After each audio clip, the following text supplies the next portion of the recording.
अस्सलाम अलैकुम व रहमतुल्लाह व बरकातहू। अगर आप हमारे चैनल में नए आए हैं तो वीडियो को लाइक करें, अपनों के साथ शेयर करें और चैनल को सब्सक्राइब कर लें ताकि हर अच्छी और फायदेमंद बात अब तक मुसलसल पहुंचती रहे। आज मैं आपको एक ऐसी कहानी सुनाने जा रही हूं जो सिर्फ कहानी नहीं बल्कि सब्र, अमानत और अल्लाह पर यकीन का सबक है। एक दूर उफ्तादा गांव में अब्दुर्रहमान नाम का एक गरीब मगर निहायत बाकिरदार आदमी रहता था।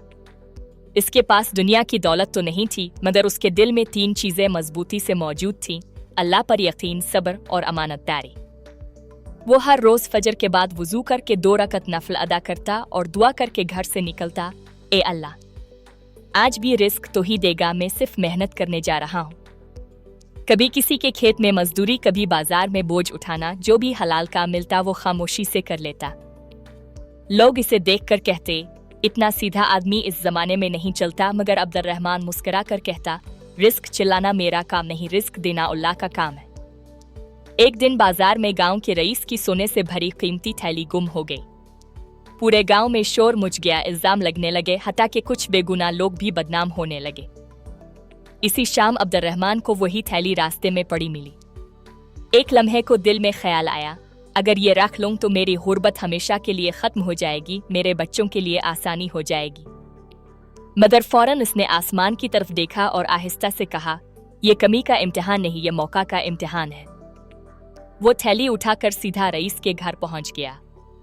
रईस ने हैरत से कहा, तुम ये रख सकते थे, किसी को खबर ना होती। अब्दुर्रहमान ने जवाब दिया, लोग नहीं जानते थे मगर अल्लाह जानता था, और जो अल्लाह के खौफ से एक कदम पीछे हट जाता है, अल्लाह इसे इज्जत के साथ 10 कदम आगे बढ़ा देता है। ये सुनकर रईस की आंखें नम हो गईं। इसने ना सिर्फ इनाम दिया बल्कि अब्दुर्रहमान को अपनी तिजारत में शरीक कर लिया। वक्त गुजरता गया, अब्दुर्रहमान के हालात बदल गए मगर उसका दिल नहीं बदला। वो आज भी आजिज था, सादा था और अल्लाह से डरने वाला था। वो अक्सर कहा करता था, हराम वक्ती सहूलत देता है मगर दिल से सुकून छीन लेता है, और हलाल अगर देर से मिले तो भी नींद, दुआ और बरकत साथ लाता है। एक दिन किसी ने इससे पूछा, तुम इतने कामयाब कैसे हो गए? इसने सुकून से जवाब दिया, मैंने कभी हराम को फायदा और सब्र को नुकसान नहीं समझा। मैंने हक पर अकेला होना कबूल किया मगर अल्लाह को छोड़ना कबूल नहीं किया। और फिर इसने एक बात कही जो सुनने वालों के दिल में उतर गई, अगर आज तुम अकेले हो, खामोश हो और हक पर हो तो समझ लो अल्लाह खुद तुम्हारी कहानी लिख रहा है। और जब वो कहानी खिलेगी तो लोग कहेंगे, ये तो अचानक कामयाब हो गया, हालांकि हकीकत ये होगी कि ये बरसों से सब्र कर रहा था। यही है असल कामयाबी। रिस्क अल्लाह देता है, इज्जत अल्लाह देता है और अंजाम भी अल्लाह ही लिखता है।